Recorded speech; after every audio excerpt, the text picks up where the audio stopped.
All right, guys. So welcome to episode number 2 of AI Unplugged. And today's topic is Beyond the Hype, Implementing AI in Your Organization. So first of all, how are you, Reggie? How are you, Mike? Hey, doing well, man. Getting ready for a nice long holiday weekend. Awesome. So as usual, we have our star panel, Andre with ARK Solvers, and we have Mike Pina with AI Rocketship. And my name is Zeke Cuevas, your host with Nuotech Consulting. So today we're going to start, guys, with just real world application of AI. So we know that companies are trying to get ahead of the curve with AI because this thing is happening like right now. Oh, yeah. But the question becomes, how do we move away from buzzwords and all this hype into real actual implementation? So within your fields, what will you say to new clients or current clients on how to press play on AI for their business? So let me start on this one because I think it starts with the tone at the top. And thanks again for making all this happen. We are living in the most fascinating time of mankind, artificial intelligence, the ability to use a tool that can help further our thoughts, create presentations, the work that we do to cut down the amount of time that we use to do anything. And it's just getting better and better. But when it comes to learning AI, I think one of the greatest strengths that you can have in your arsenal is your attitude, saying, I'm willing to learn and I'm willing to start embracing and challenging myself to learn a little bit every day about what is AI, artificial intelligence, demystifying the whole thing. And I think Andre and I, we had a chat about this last week, as well as what we encounter when we're dealing with customers and having to manage expectations, to show them this is what you can do, this is where you should start. Because as we've seen, there's so much information. It's like, where do I begin? Who do I go to? Do I buy a subscription here? Should I subscribe over here? So it's all about attitude. Yeah, and for me, one of the things that I was actually doing a training today, and one of the people at the front desk, she was kind of a little afraid, thinking like, oh my gosh, if I start using AI, it's just going to take my job. And, I had to explain to her that, no, you're actually going to be able to be, more efficient in your job. And you're going to actually be able to provide more value because you're going to be doing way more work in a shorter amount of time. And your employer is going to look for that. So it's going to appreciate that. So that's one of the things that I always have to kind of let clients know that may be afraid, that aren't using it at all. What about you, Zeke? Yeah, so on my end, I have had several healthcare executives reach out and say, hey, Zeke, I want to implement AI. I just don't know where to begin, right? So I have 2 key recommendations. The first one is map out your process. So understand very, very clearly what the problem is and how each step takes place within your organization. Because the first step to implementing AI is understanding where those bottlenecks are and where are the opportunities to reduce friction within your process. So let me give you an example. I started writing. I'm currently in the process of mapping out what we mentioned last time, the patient journey, right? And how we can plug in AI to improve the patient journey. So one of the things that started to come to life to me as I was doing that process was that we have to do one step at a time and implement AI one step at a time, because it's a sprint and not a marathon. Right. And so in the case of the patient journey, for example, the first thing we could solve, like right now, we could press play on is the intake part. And let me give you a real example. So I recently called one of my sprinklers broke, and I called a company that can fix sprinklers. And interestingly enough, they had an AI agent, pick up the call and handle the entire intake process. Like, they asked me good questions, what exactly was my issue, and they addressed any questions that I had. And immediately they queued that, sent it to the owner, and the owner sent me a text, hey, I'll be there in 30 minutes. So when I mean that you can start pressing play on AI right now, that's what I'm talking about. And that takes place in the healthcare space. There are intake calls or AI receptionists that you can start using that are HIPAA compliant and that fall within all the compliance of organizations to use right now. Love it. And that's great, because that business owner was probably spending about what, 40,000, 50,000 a year just to have that receptionist answer the phone. And now, again, it's not about replacing the receptionist. It's about, how do I make the best use of my time? And if someone is just saying, thank you for calling Bob's, plumbing sprinkler company, this is our rate, this is the time we're open, can we schedule something? But if you can have an AI agent actually help with that receptionist may have a great skill set that they can help the CEO in administrative tasks or help with marketing, or whatever the case is. And as a small business owner, I that can go really far, that $40,000, $50,000 a year salary. Yeah, and not only is it reducing, so there's like two benefits to that, right? Not only is it reducing the cost of that position, but we're going to start seeing a lot of repurposing of roles within organizations. Correct. And now you could take that admin or that front desk receptionist and make them do higher complex tasks, right? Things that bring more value to your actual company. So that is a great starting point. And for many, many small businesses, that's where to go to just press play again on AI, like right now. I'd like to add to that as well, Zeke and Andre. We often hear that question that comes up in the back of our mind, and I'm going to ask that question that nobody wants to ask. Will AI take my job? And my answer is, it's going to take the job of those who are not using AI. And that's why I think it's so important that we start to use it for anything from booking appointments with your clients, putting together a spreadsheet. If you have an idea and you want to use a feature like ChatGPT to formalize your idea, that's fine. The idea is that you're always the architect of the output. You always have to go and give it the finishing touches of what you want it to say. And I don't know if you recall, about, I think it was 3 weeks ago, I had a gentleman who has a landscaping company, right? He struggles with his English, but he's great at what he does, okay? He speaks fluent Spanish, and I showed him, I said, look, let's come up with a $10,000 proposal using ChatGPT in English. So I verbally spoke the prompt in Spanish to ChatGPT, and within moments, you know the rest of the story. He had a full proposal for a landscaping gig in perfect English, and the response was amazement. And I didn't want him to be like some individuals who are struggling, for example, with the language barrier, to think, wow, well, that's lost business because I didn't feel comfortable with my English. I'm not going to approach that customer. That should never be the case, especially with technology right here at your fingertips.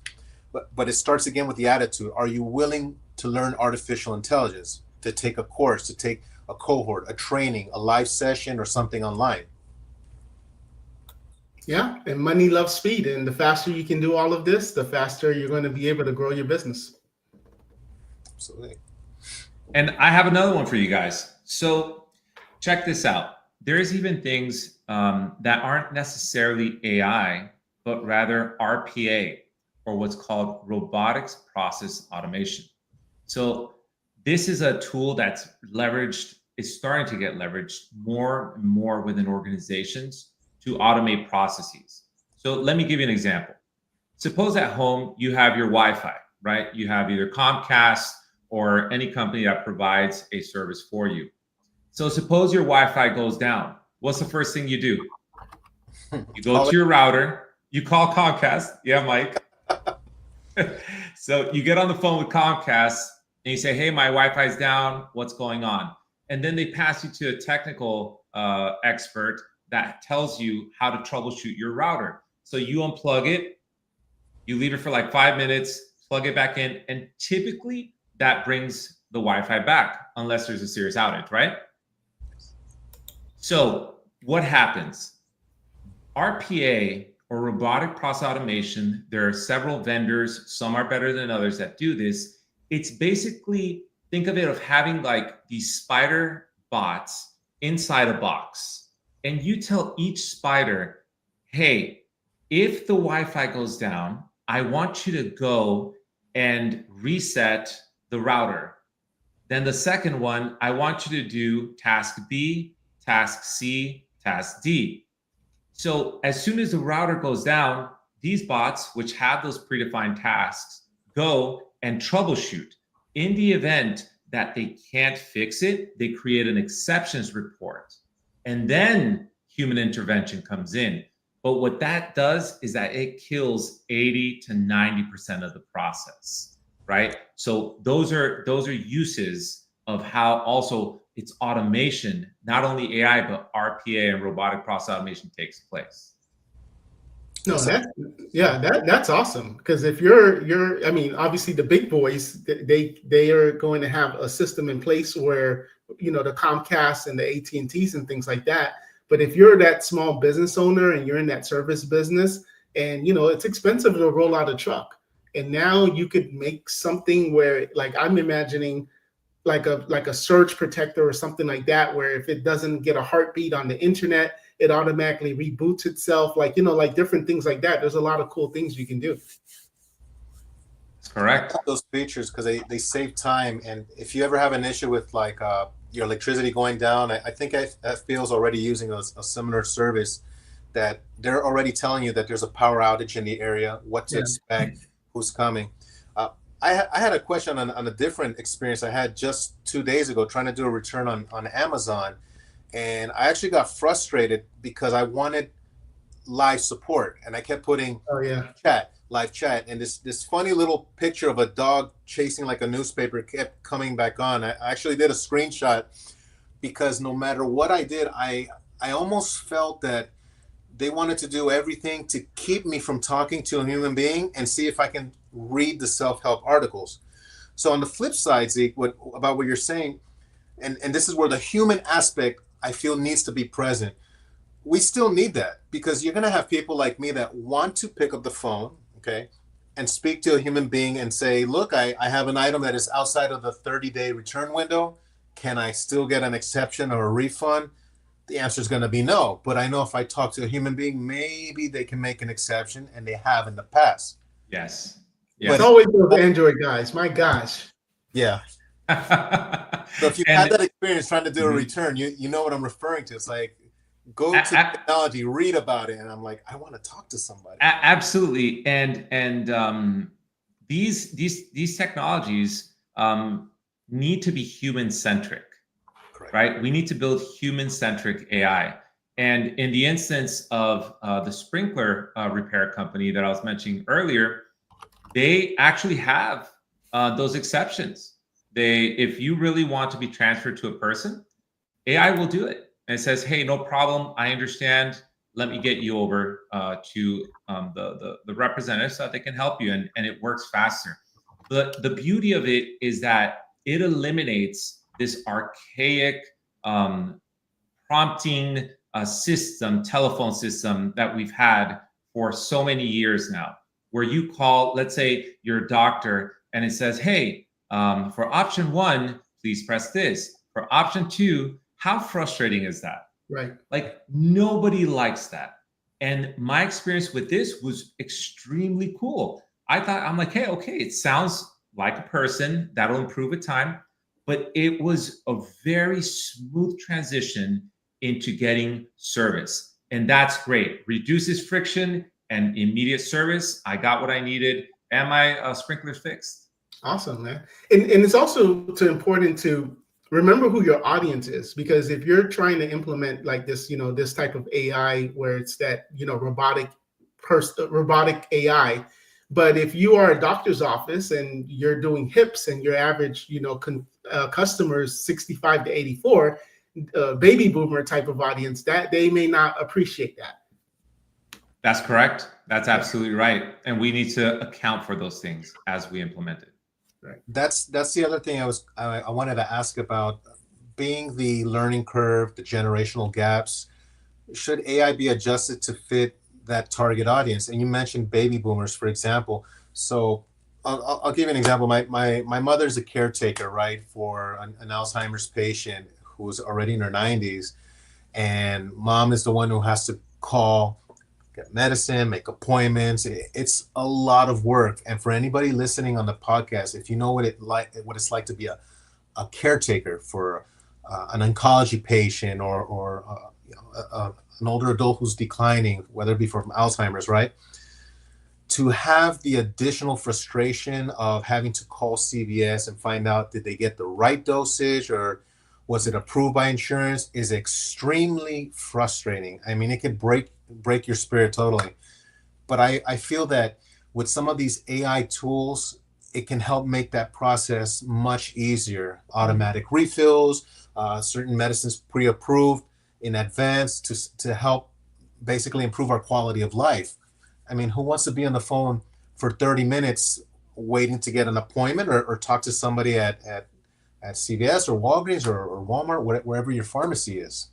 So there's a lot of potential when it comes to health tech, specifically not only healthcare systems, but also these smaller offices, doctors' offices locally that are the ones on the front lines seeing the patients. They have everything to benefit from starting to use artificial intelligence in their workflow. Absolutely. All right, guys. So switching gears, we have another story for today, which is comes straight from the week. And this has to do with deep fakes and imposters. So check this out. Companies are seeing a rise in AI-powered imposters during job interviews. Candidates are using deepfake technology to fake video feeds, modify their voices, and they're even using AI or things like ChatGPT to answer interview questions in real time. They're pretending to be someone they're not or to appear more qualified. So recruiters are calling this a serious threat to the authenticity of remote hiring, and it's becoming harder to verify candidates on who they are and what their actual experience is. It's basically the catfishing for jobs. So have you guys encountered this? Have you seen these deep fakes and these imposter issues across your clients, and what have you heard? Well, I haven't been looking for a job, but I have had I've had interviews or conversation with clients where there's a situation that comes up and I have a double screen and I have one screen that I'm looking at you right in the eyes. And then I just basically take the smaller screen, put it in front, and I start asking ChatGPT a question. Or maybe there's a scenario, right? I'm talking with my client. They're trying to negotiate with me and trying to get $300 off or something like that. And I say, I put in the prompt to ChatGPT, you are a master negotiator, and the client is saying this, what could be a response? So I've used that. So I'm sorry if that's cheating, but I've used it to my advantage. I don't think it's cheating. I think it's being efficient, because ultimately, Andre, what it comes down to is that you're the architect. You still have to give the final approval of what actually comes out in the conversation during the face-to-face. You're using AI to help structure your thoughts. So I don't see it as cheating. Now, we're talking about in the sales world, which we know is very aggressive. I'm not referring to academia. that's a whole different topic for another podcast. But you're doing the right thing, and that's the idea with business owners. What we're circling back to, Zeke, regarding the deep fakes, I haven't had that exact experience being in a role where somebody's going to apply for a job with AI Rocketship to, come do sales, or somebody who's going to be prompting all day, whatever the job is, right? And I go on there and I see a fake person. I have not had that experience, but I do encounter quite often that we see content out there that looks very real, and it's very scary. And before the podcast, I showed you a video of a content creator who made a building collapsing, people running, and immediately you're like, wow, is this real? Because it looks real. I find it's somewhere here on Instagram. Okay. But give me a second, I'll find it. But it's scary, because to the person who doesn't understand what that is that they're looking at, they may think that's real. And I want to remind you, there was a story, War of the Worlds, when it came on. We're going back in time right now. I think it was 1920s or 30s. War of the Worlds comes out on a radio broadcast. Okay, who was it? Orson Welles, I believe, who authored that. Years later, they made the movie with Tom Cruise. But in its initial broadcast, right, apparently there were some people who tuned into the radio broadcast late and really thought it was live news that Earth was being attacked by aliens, and everything went chaotic. So we kind of find ourselves back in the moment of, is this real or is this fake? I can't tell. Mm-hmm. And then you have also those who are bad actors who will use it to try to get ransom money, saying, hey, I have your relative. I need you to Zelle me 50,000 right now, or we're going to X them out. For the person that has not experienced that or doesn't know what to look out for, that's a real threat. So it's a matter also of education and training on this new world that we're living in, powered by AI. Yeah. So to add to that, as we go along, remember we were discussing on our last podcast that first the technology runs wild, then it gets sued, then it gets regulated. And so what will happen going forward is we will have to establish a technology or a process for human authentication. And you'll start seeing steps like that. For example, LinkedIn has Clear. It's the same technology that you use at airports if you want to speed up your verification process and getting on a flight and so forth. And so I think what will start to happen is every video, every interview, and every human interaction will have to have some sort of verification process before you even interview. That's the only way to get over that hurdle of the deepfakes, because people can start taking now your likeness, right? And selling your likeness. Some artists are having issues with that. Some celebrities are having issues with that. And how do you lock in your likeness, right? That somebody else can't use it. So those are really, really, really big problems that need to be solved sooner rather than later, because the ramifications of leaving it alone and just running wild are starting to get pretty big.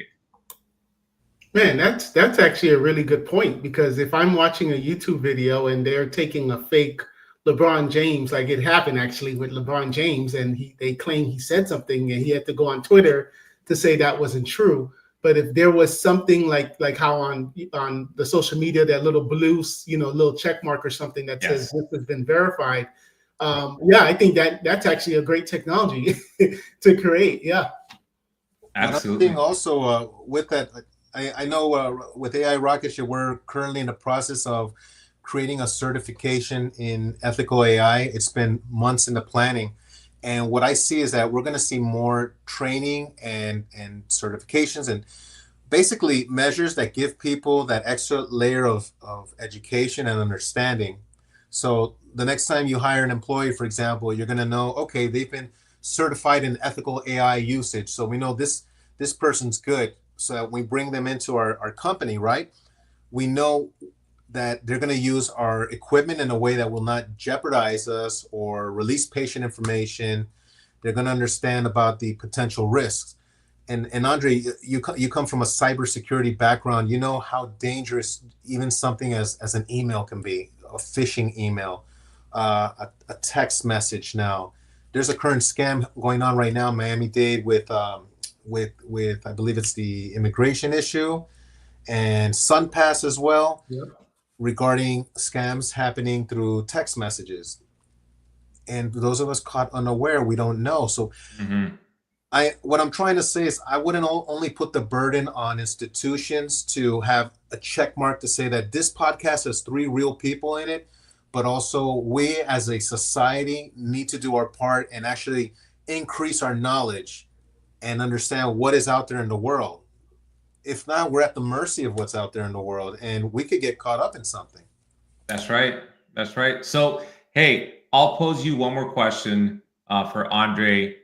You as a leader in cybersecurity, what are things that people can do right now to protect themselves from these deepfakes and these scams?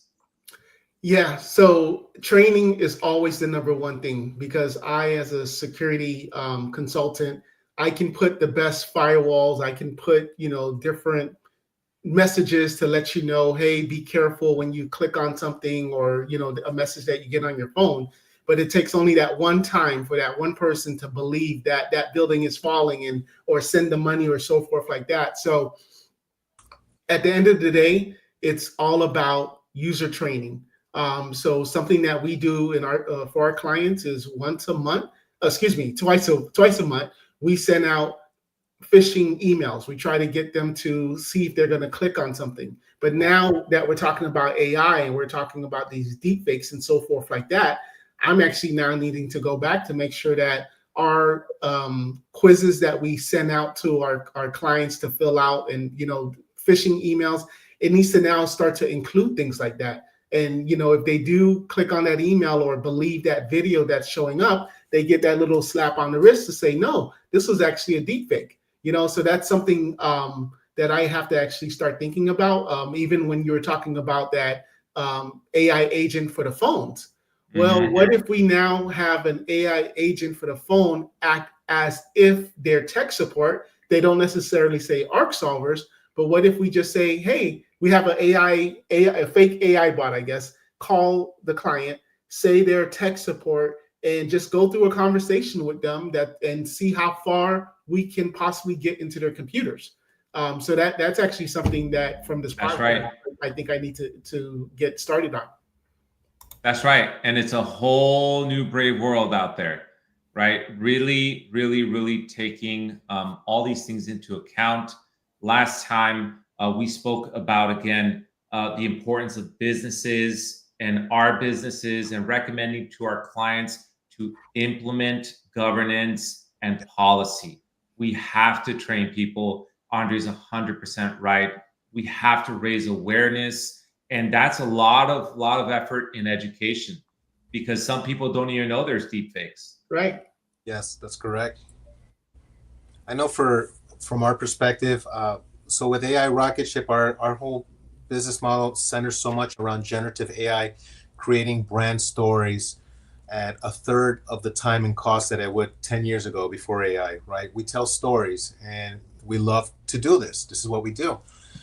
One of the things that I feel we can contribute to the space would be in AI literacy, to complement exactly what Andre and Zeke are mentioning, teaching people what are deepfakes, what to look out for. Even with AI generated images, for example, you still get the occasional rendering of a person, and they've got 6 fingers. And I tell them, look for the basic things. Count the fingers. Look at the eyes. Do they look off? Do they have fish eyes? Are they in different directions, for example?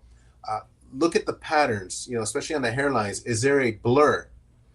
If for anybody who uses Photoshop, for example, there's a generative expand tool, meaning if this cutout right here of me in my office is all you have, and you wanted to stretch that on Photoshop, when you use generative expand, you can actually see right where the original image ended and then where the new content was actually generated.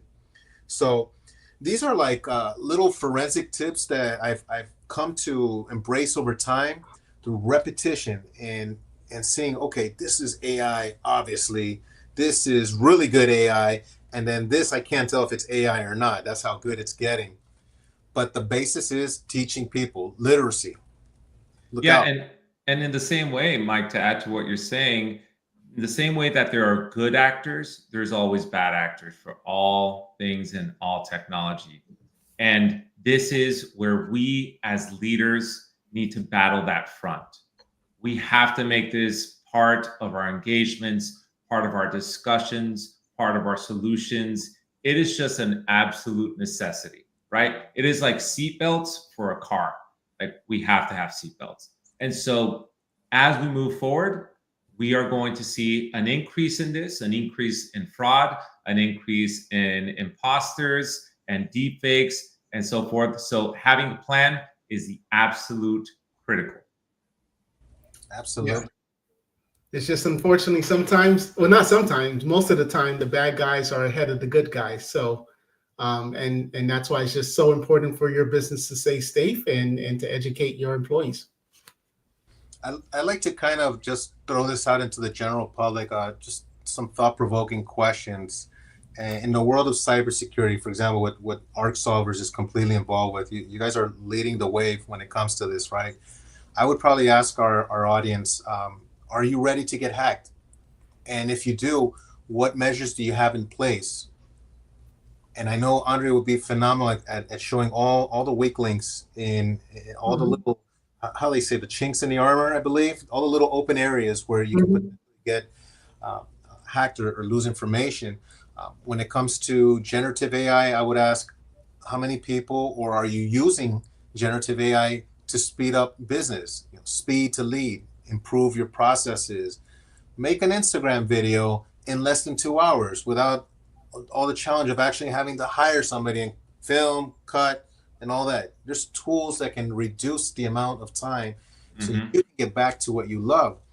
And then when it comes to the healthcare space, I would even ask the same question. How many doctors' offices are there right now in South Florida? Private offices, right? Okay, primary care physicians that are not using AI or that don't even have ChatGPT installed in their office so that you can start reducing the amount of time on administrative tasks. And if you don't have that, what's it going to take for you to start doing that? Because we know that there's not enough providers. We know that this is a world where you want to go see a doctor and it may take you 2 weeks at times, or a specialist. So how do we bridge that gap? And that's what I would leave for our audience today, just to think about that on today's segment. Excellent. Excellent, Mike. Great thoughts there and great thoughts, Andre. All right. So, gentlemen, that's all we have for today's episode of AI Unplugged. A huge thanks once again to Andre and Mike. And my name is Zeke Cuevas. Guys, until the next episode, happy 4th of July and wishing you an awesome weekend. Thank you. Take care. Till next time.